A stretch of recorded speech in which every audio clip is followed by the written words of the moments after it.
Let's go watch it in 2D. No, let's go watch it in 3D. But if we watch it in 3D, then is it worth the cost? We cannot just eat people. The way I see it, we can do whatever we want. Is there something you want to tell me? No. Look into my eyes. Cooperate. And you just might survive. How are you doing, Eddie? You look terrible. Oh, I have a parasite. Venom. Warning, this podcast contains spoilers. Warning, this podcast contains spoilers. Hello. This is Adolph Vega with James. Yes. And Jake. Yep. Here's Jake. And today we're doing the spoiler-filled review of Venom. Alright, first impressions. Jake, what did you think of it? Not good, not bad. It was there. It kind of reminded me of the 90s cartoons on Fox. James, first impression. Overall, what do you think of it? Dumb, but fun. At parts. Okay, so it came back around for me from being really bad to, okay, well, no, still don't like it, but I don't absolute hate it yet either. It's just, it's not complete train wreck. It's just a bad movie for me. After these messages, we'll be right back. This podcast is brought to you by 3D Wiggle. With 3D Wiggle software, you can impress your family and friends with 3D gifts and videos. To find out more information, please click on the link in the description for 20% off coupon as well. This podcast is also brought to you by Patreon. With Patreon, you can become a patron and get this podcast commercial free and get many more benefits. Please click on the description again to get more information. Now, back to the show. So, what do you guys think of the performance of Tom Hardy as Eddie Brock? James, you go first. I liked him as Eddie Brock, actually. I thought it worked for the character that he was trying to portray. All right, Jake, what are your thoughts? I thought Tom Hardy was hilarious. And he did one of his voices, and then he had yet another one for Venom. This is the best one-person buddy movie ever. He was hilarious. Saving grace of the movie. So I did not like Tom Hardy in this movie at all, except for the Venom voice. The Venom voice I liked, but Tom Hardy, his American accent, I thought was terrible. Absolutely terrible. And very distracting. So you guys do not agree with that? I didn't think it was that bad.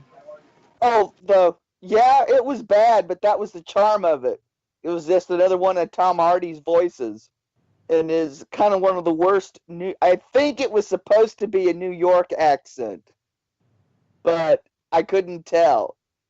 Now, I watched it in 3D. Jake, you watched it in 3D, sort of. James, did you watch it in 3D? Yeah, sort of. No, I didn't.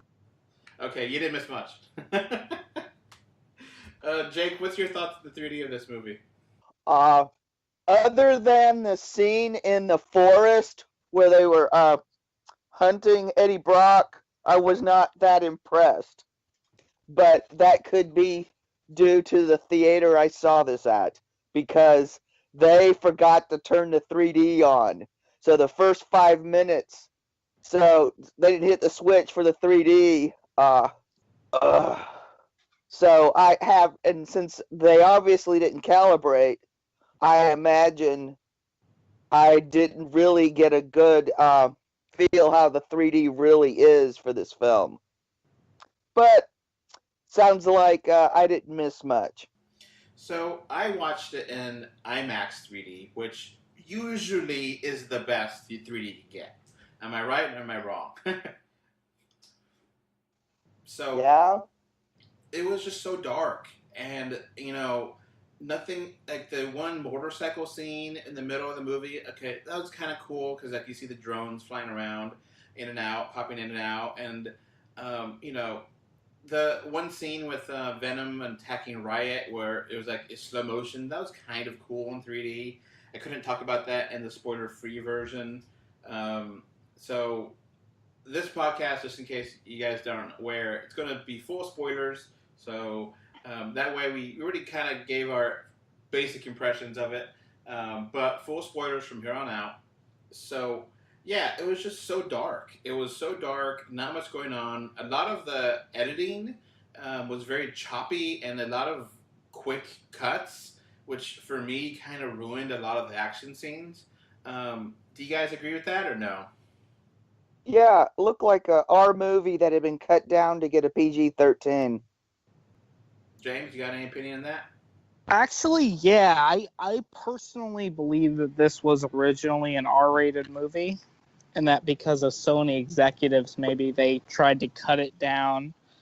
And it's really a shame because I kind of wish that they took a similar approach to that of Deadpool. Because if you ask me, the best parts of this movie overall are when they just let the movie be the movie. You know what I mean? Like when they just go all out. You know what I mean? Yeah, when they kind of just embrace the craziness and just go crazy. Yeah. Yeah. Mm-hmm. Yeah. That's totally the best agree. part of the movie. And like, to be honest, like this movie works best as sort of kind of like an action comedy, a lot like Deadpool. Okay. So that's just my opinion on it. Jake, do you have some input on that? Yeah, I mean, the thing is, because it failed as a horror movie, but it worked as an action comedy. And like the comedy for me, only half the time it was okay. Other half was just cringeworthy. It's just like, really, that's the way you're gonna do that? Okay. And that leads to my biggest issue with this movie is the writing. I think the writing's atrociously bad. Yeah. I'm not gonna deny that it's not a very good script, and there's a lot of problems with it. And overall the movie isn't extremely good, but there are charming elements to it. So I thought, yeah. Okay. All I was gonna say is, like, for example, I think the whole Venom Eddie dynamic works really well, and even though it's kind of like I like the whole, even how when you think about how it's dumb, but it's like how Venom just decides to be good because he thinks he likes the way the city looks. Yeah. So let's get to the basic plot here. We start off with like a plane crash, and like you see that they came back from a comet, and the Life Foundation paid for that, and there's multiple specimen, and like one of the specimen gets out and like starts going into different bodies, which we later on learned that was Riot. But I think it's Riot. I think it's kind of not sure who crashed the plane. Did you catch that, James, or no? I think it was. It must have been Riot, because that's really the only symbiote that does anything besides Venom. There's the other ones don't do anything besides die. Yeah. And you go through Malaysia, and like a lot of parts of that area of that movie just did not have subtitles, which you didn't really need. But I'm kind of curious what the people were saying, Mm-hmm. So it's just kind of weird. Yeah. And it comes over to the U.S., and then you see Eddie Brock, and you see like a montage of Eddie Brock being a investigative reporter, and the whole investigative reporter thing. I know that's his origin, but I didn't buy it. I just he showed me clips of it, and I was like, nah, I'm buying this. I don't think he's a very good reporter. I don't think he's on his game. It doesn't connect with me. Oh, Well, to be fair, in the comics, Eddie Brock was a crappy reporter. This is that whole Sin Eater business. yeah, that's kind of the reason why he got fired. So. Yeah. And they kind of loosely reference that, but they scratch off the name of it. They call it the Daily Globe or something stupid. But yeah, I mean, he was always kind of a bad reporter, to be honest. So I didn't really have an issue with it. So, we get in there and we have, I guess the I don't know, Claritin Drake being, Riot being, I guess the main bad guy, the owner of the corporation. I thought he was super corny. Yeah, he was. Mm-hmm. Yeah. He was, just... There's a certain point in the movie where he just, he goes crazy. Like, just cheese. Mm-hmm. Yeah, this was definitely the Sharknado of superhero movies. And True. Anne Whining, or Michelle Williams, I actually like her. She's like the ex-girlfriend of Venom, of Eddie Brock. I kind of like her. Mm-hmm. Yeah. She actually acted like a real person. Mm-hmm. Yeah. Because, like, that Asian woman in the store toward the end is like, are you kidding me? I would be screaming if I saw that.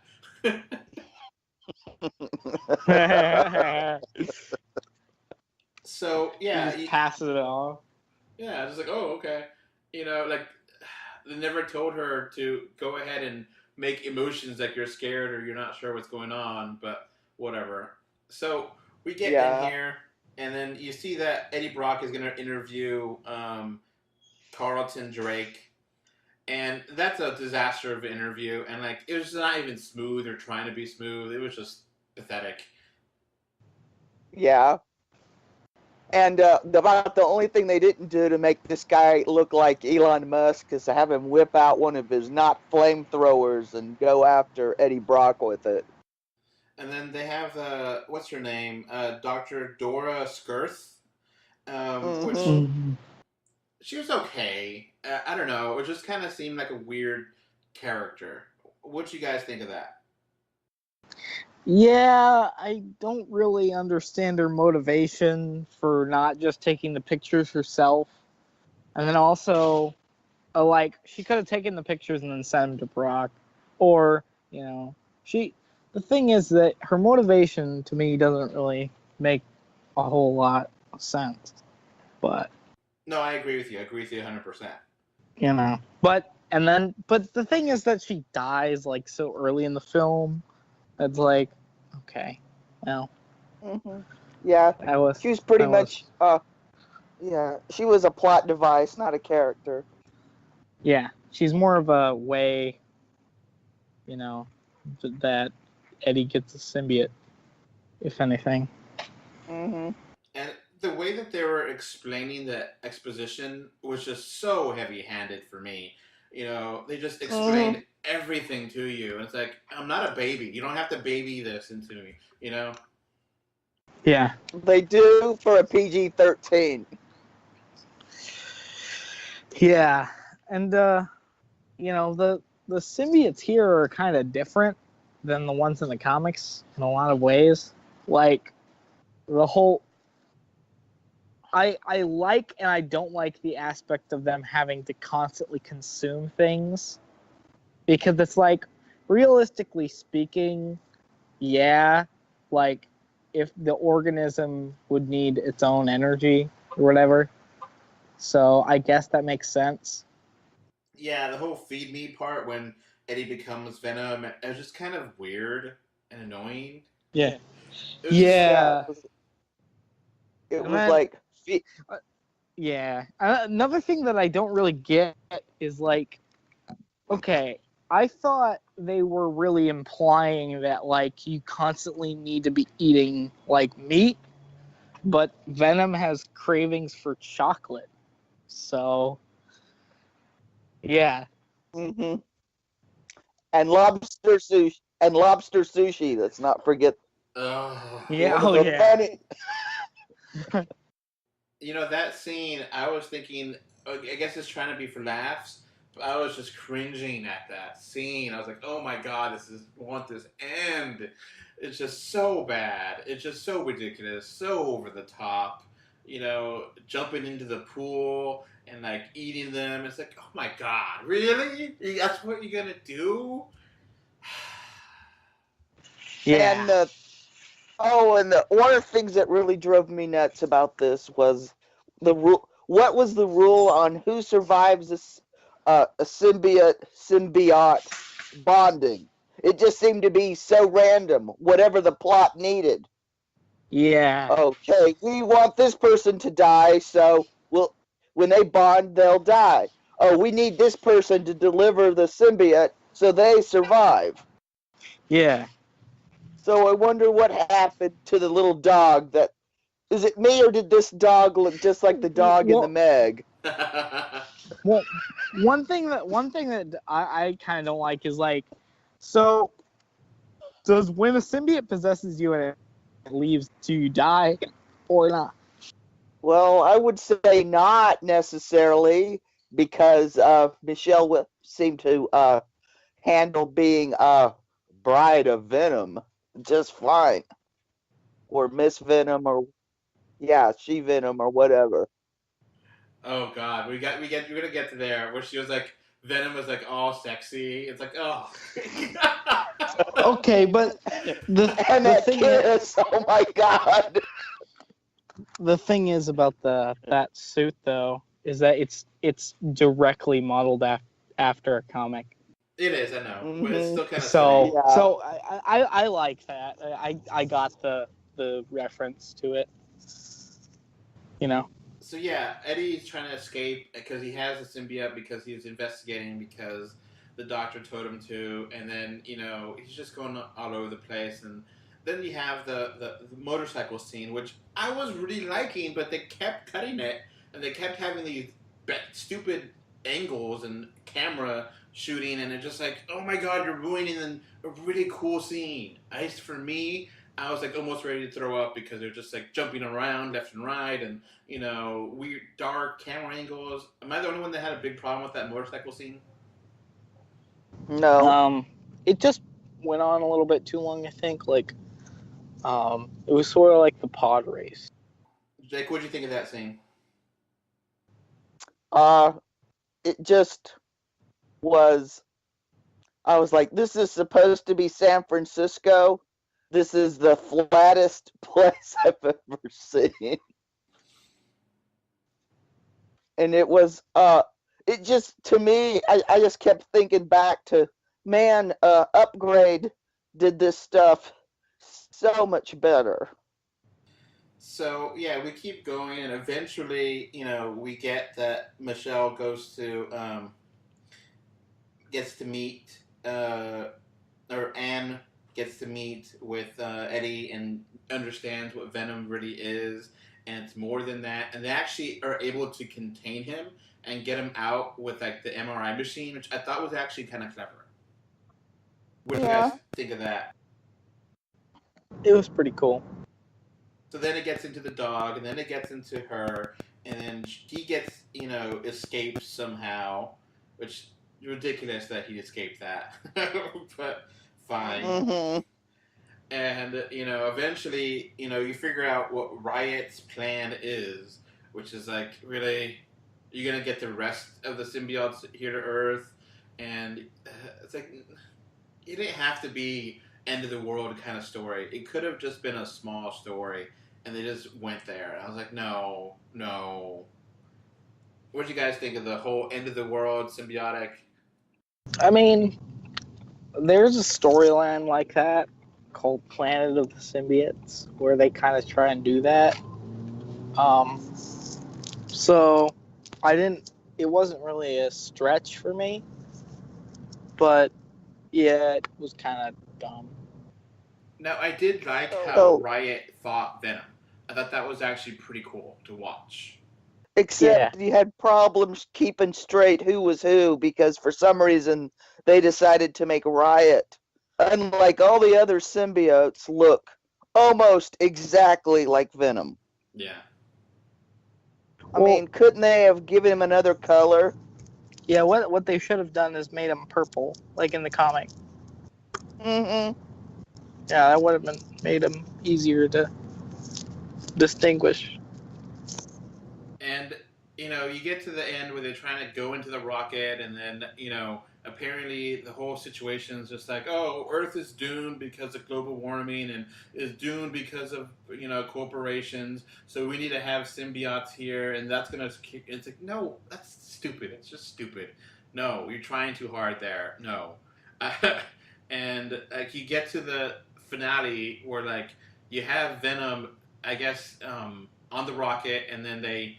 you know, trying to destroy it, and they destroy it, and then Venom says goodbye, and it looks like Venom's destroyed, and you come back, and, like, Eddie's talking to... I gotta say how, like, insanely, like, stupid and fun that was when, like, Venom, like, jumped off, and then, like, it blew up, and that was just that was the best meme. You gotta admit, like, that was pretty good. Mm-hmm. But he should have died. Funny. He thought that there's no reason why he survived. There's no reason. The funny no, I love that because it's like he says his goodbyes, and then like you think he dies or whatever, and then he's just back. They don't even try and like have the you know in so many movies they have the like, oh, we thought he died, but it turns out by a miracle he's still. They don't even try to explain it. Nope. Oh. Is it me, or is the beginning and end of this movie so much like Rampage? It's not even funny. Yeah. Rampage. Yeah, from the fake out death at the end to the coming to Earth in an exploded space. Oh yeah, and we never even talked about Jameson. Oh yeah. There was like the guy that like fired him, right? No, the astronaut. Oh.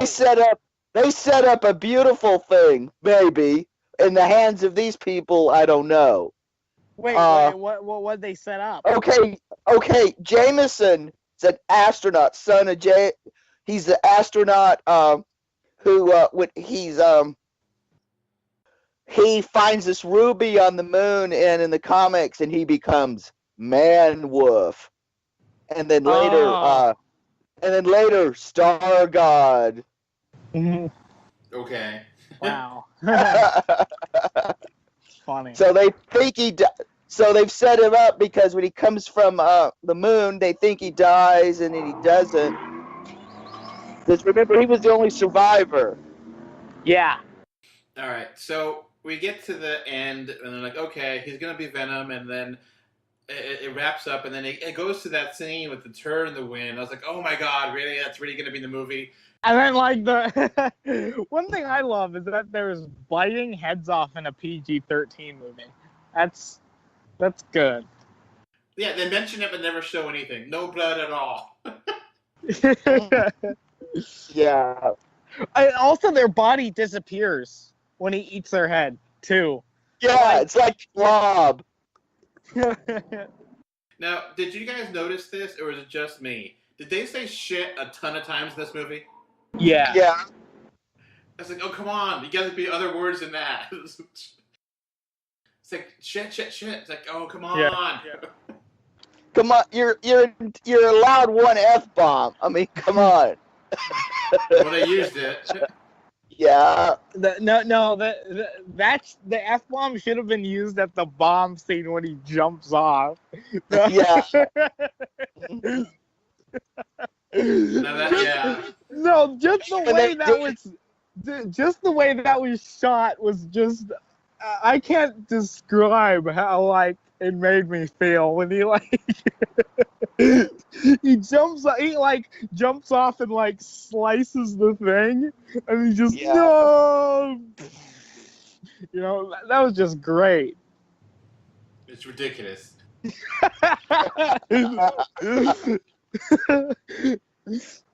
I don't know. Okay, I don't even know how he would know to like slice the right thing to blow the thing up.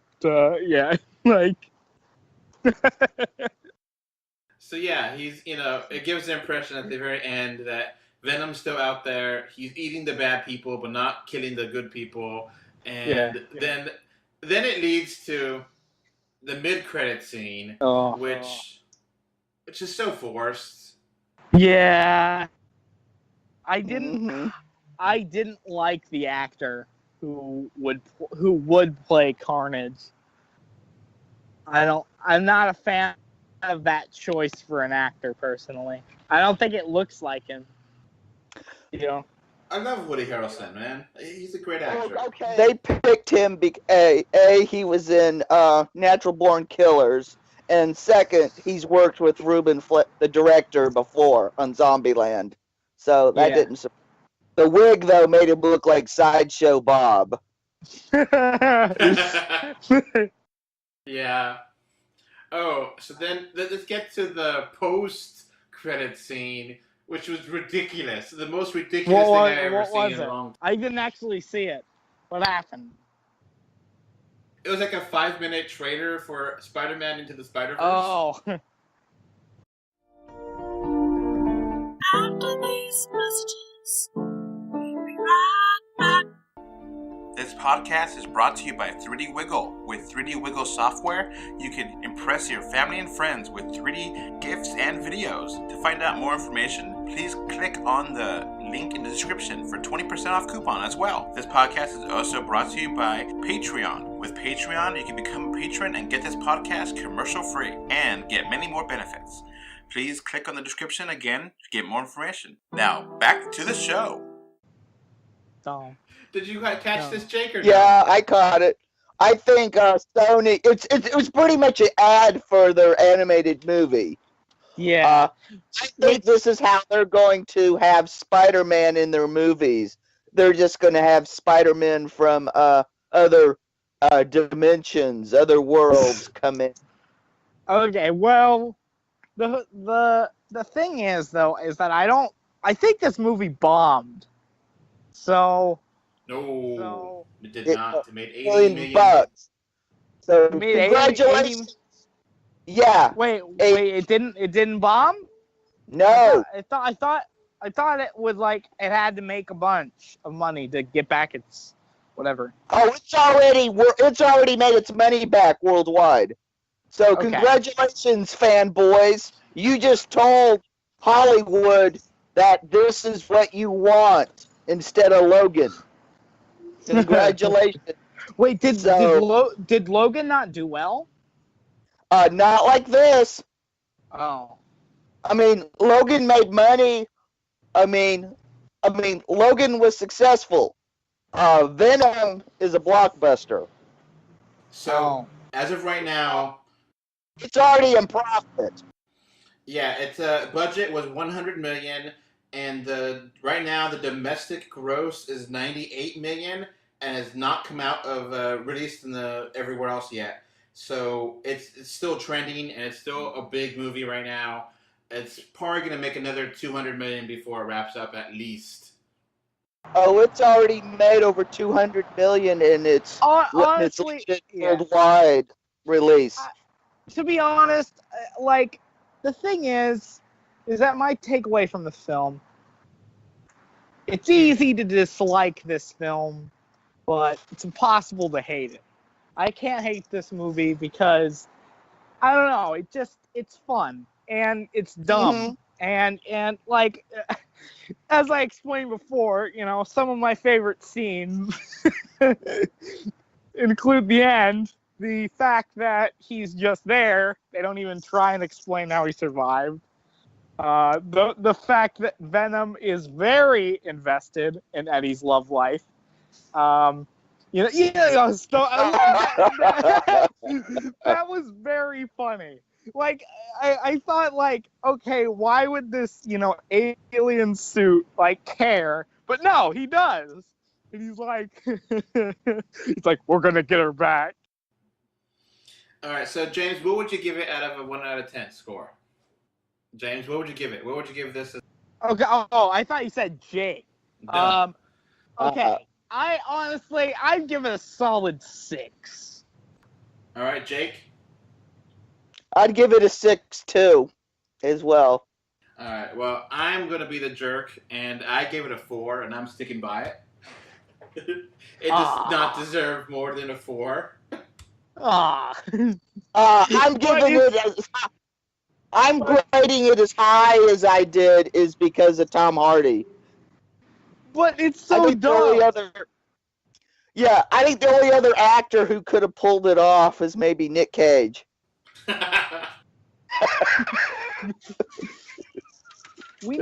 What we need is more movies that don't take themselves so seriously.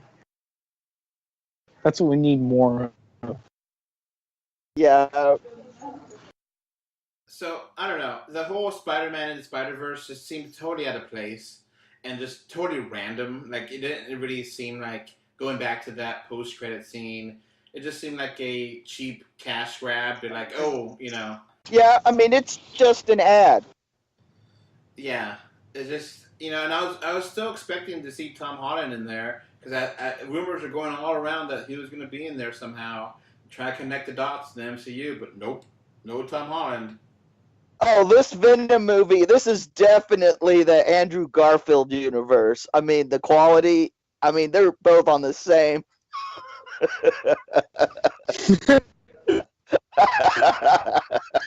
I was waiting for Andrew Spider-Man to show it. Yeah. I mean, that character belongs in the Venom verse. I mean, I like Spider-Man 3 more than this. I'm sorry. Yeah. I've always liked Topher Grace, so I mean, even his Venom. See, like, you guys could enjoy how bad it was, but at the same time, for me, I just could not. I was just cringing. I was like, this is torture. I hate this.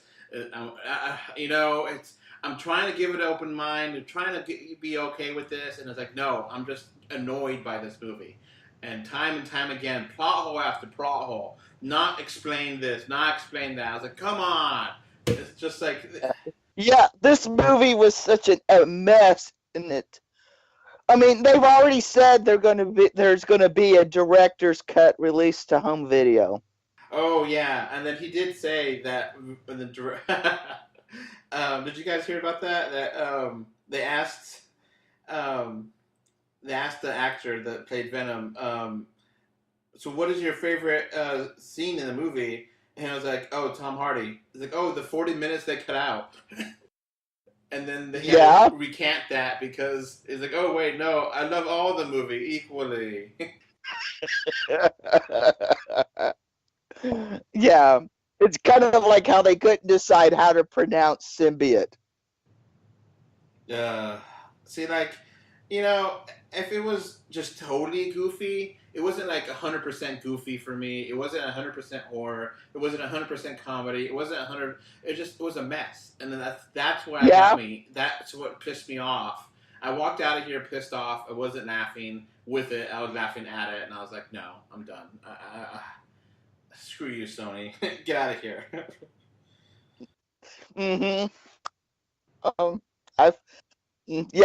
As to quote Michelle Williams, I'm sorry about Venom. All right, James, you got any final thoughts? No. All right, well, that's going to be it for us. Bye. Bye. Bye. All right, before this podcast ends, I want to give a thank you to my patrons. Right now, we have one patron, which is David from Spain, and I want to thank you for your financial support. All right, so that's going to be it for this podcast. We now have a Patreon, and the link is in the description. Thanks for watching. And we are on Facebook, Twitter, Instagram, a little bit everywhere. Just look for us, 3D or 2D. And of course, review us on iTunes. And if you want to write us a letter, our email address is email3dortwo d@gmail.com. So that's going to be it. Thanks for listening. Bye. Bye. Okay, bye. Bye, everyone.